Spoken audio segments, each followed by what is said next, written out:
हे friends, जय मसीह की एक बार फिर से रैप्चर रेडी चैनल में आप सब लोगों का स्वागत है। मैं आपका मित्र पास्टर प्रशांत मसीह एक बार फिर से एक नए और अद्भुत वीडियो के साथ आप लोगों के सामने उपस्थित हूँ।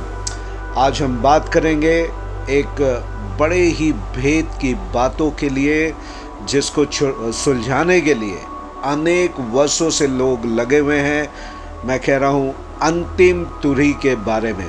What is this last Trump या लास्ट ट्रम्पेट? पहला कुरिन्थियों उसके 15 अध्याय उसकी 52 आयत में लिखा है। 1 Corinthians चैप्टर 15 वर्स 52। और यह क्षण भर में पलक मारते ही अंतिम तुरही फूंकते ही होगा, क्योंकि तुरही फूंकी जाएगी और मुर्दे अविनाशी दशा में उठाए जाएंगे और हम बदल जाएंगे। मैं बात कर रहा हूँ लास्ट ट्रम्पेट की, आखिरी तुरही की, कि ये आखिरी तुरही क्या है। अगर आप अनेक लोगों को सुनेंगे तो तुरही के पर्व में वे कहते हैं कि 100 ट्रम्पेट बजाए जाते हैं, और जो 99 ट्रम्पेट होते हैं या तुरही होती है उसको एक एक करके अलग अलग इसमें बजाया जाता है, रो में बजाया जाता है। और जो आखिरी तुरही होती है 100 नंबर की, 100वें नंबर की, अनेक लोग का मानना है और कहते हैं कि वो 100वीं या 100 नंबर की तुरही होगी। पर यहाँ पर जो पौलुस बात कर रहा है अंतिम तुरही के बारे में, कि ये अंतिम तुरही जो फूंकी जाएगी, जिसके फूंकते ही जो प्रभु के सोए हुए लोग हैं वे जी उठेंगे, वो इस प्रकार से है जिसका प्रकाशन प्रभु ने मुझे दिया। अगर आप उत्पत्ति की पुस्तक उसके 22वें अध्याय में जाएं, उत्पत्ति की पुस्तक उसका 22 अध्याय, तो उत्पत्ति की पुस्तक उसके 22 अध्याय में आप वो घटना पढ़ेंगे जहाँ पर इस रैम्स हॉर्न या मेढ़े के सिंग के बारे में उत्पत्ति हुई, या रैम्स हॉर्न की या ट्रम्पेट की उत्पत्ति हुई। घटना इस प्रकार से आप लोगों को मालूम होगा कि जब इज़ाक बड़ा हो गया और अब्राहम का दिल उससे काफ़ी लग गया, तो परमेश्वर ने उसकी परीक्षा करने के लिए कहा कि अब्राहम, मैं चाहता हूँ कि तू अपने पुत्र, अपने इकलौते पुत्र को लेकर उस जगह पे जा जो मैं तुझे बताऊँगा, और उसे बलि करके चढ़ाना। अब्राहम परमेश्वर की आज्ञा मानते हुए इज़ाक और जितने भी ज़रूरत की चीज़ें थी बलि के लिए, उसे लेकर अपने 2 सेवकों के साथ वो उस पहाड़ पे गया जिसे परमेश्वर ने उसको दिखाया। और हम क्या देखते हैं कि जब अब्राहम ने इज़ाक को वेदी बनाकर उस पर लिटा दिया, और जैसे ही उसने चाकू उठाया उसे बलि करने के लिए, यहाँ पे 13वीं आयत पे लिखा है, उसके 13 आयत पे लिखा है, तब परमेश्वर ने, 11 आयत से मैं पढ़ूंगा, तब यहोवा के दूत ने स्वर्ग से उसको पुकार के कहा, हे अब्राहम, हे अब्राहम। उसने कहा, देख मैं यहाँ हूँ। उसने कहा, उस लड़के पे हाथ मत बढ़ा और न उससे कुछ कर, क्योंकि तूने जो मुझसे अपने पुत्र वरन अपने इकलौते पुत्र को भी नहीं रोक छोड़ा, इससे अब मैं जान गया कि तू परमेश्वर का भय मानता है। 13वीं आयत, तब अब्राहम ने आंखें उठाई और क्या देखा कि उसके पीछे एक मेढ़ा सींगों से झाड़ी पे फंसा हुआ है। अतः अब्राहम ने जाके उस मेढ़े को लिया और अपने पुत्र के स्थान पर उसे होम बलि करके चढ़ाया, और उस स्थान का नाम यहोवा यिरे रखा। आप इस घटना से परिचित हैं। यहाँ पे इज़ाक को बचाने के लिए परमेश्वर ने एक मेढ़े का प्रबंध किया जो इज़ाक के बदले पे बलि हुआ, और इज़ाक उससे बच गया। यहाँ पे ये मेढ़ा, यदि आप पिक्चर को देखें तो परमेश्वर ने अपने पुत्र प्रभु यीशु मसीह के रूप में यहाँ पे अब्राहम को चित्र या सिग्निफिकेंस के रूप में, इसके दृष्टांत के रूप में दिया।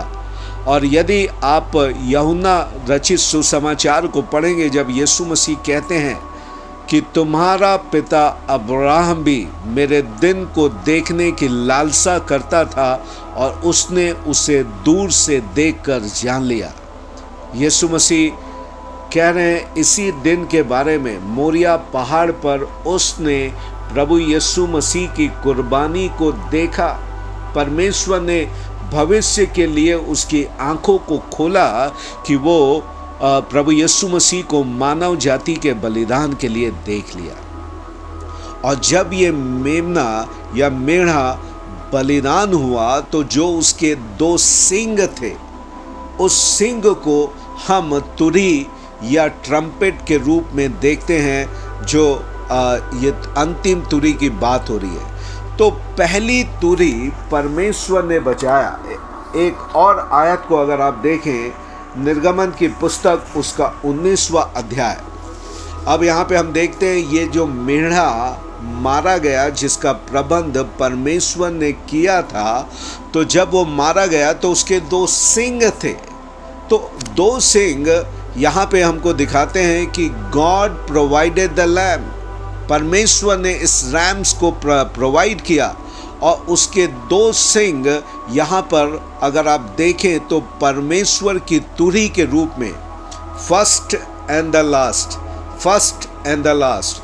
तो जो पहले मेढ़े का सींग या तुरी जो ब्लास्ट हुई, जब इजरायली सिने पर्वत पे पहुंचे मिस्र की गुलामी से आज़ाद होकर, जो परमेश्वर का पर्वत था, और जब वो परमेश्वर के सामने छावनी डाली, उसके दूसरे आयत में लिखता है, और मूसा परमेश्वर के पर्वत पे चढ़ गया, तो लिखा है तीसरे दिन, निर्गमन की पुस्तक उसका 19वां अध्याय उसके 16वें आयत पे लिखा है, जब तीसरा दिन आया तब भोर होते ही बादल गरजने और बिजली चमकने लगी और पर्वत पर काली घटा छा गई।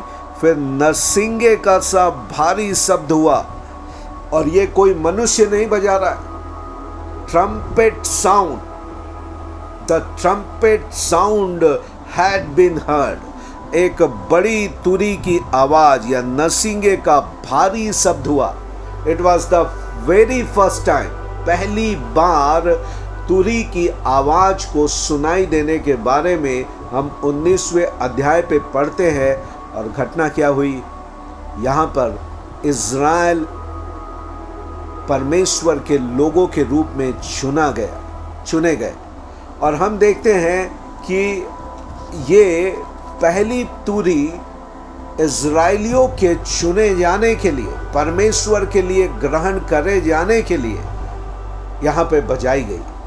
और उसके बाद जब पौलुस कह रहा है अंतिम तुरी के बारे में, जो कि पहला कुरिन्थियों 15 अध्याय 53 आयत में हमने पढ़े, तो पहला हॉर्न, जो मेढ़े का पहला हॉर्न था, वो यहाँ पे बजा। जो यहूदी रब्बाई जो हैं, वो इस बात को मानते हैं कि उस रैम्स हॉर्न का, जिसको इज़ाक के लिए अब्राहम ने बलि करके अपने बेटे को वापस पा लिया था, उस रैम्स हॉर्न की पहली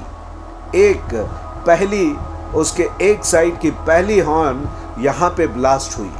और उसका सेकंड हॉर्न जो कि लास्ट होगा, 2 हॉर्न्स होते हैं या 2 उनके सिंग, मेढ़े के 2 सिंग होते हैं। तो पहले सिंग की तुरी सिनै पर्वत पर इजराइलियों को अपनाने के लिए हुई, और उसका सेकंड हॉर्न या जो तुरी है वो आखिरी तुरी के रूप में उसे कहा गया है। और जब परमेश्वर उस तुरी को ब्लास्ट करेंगे, there is going to be a miracle, जो इतिहास में आज तक घटना नहीं घटी, वो घटना घटेगी।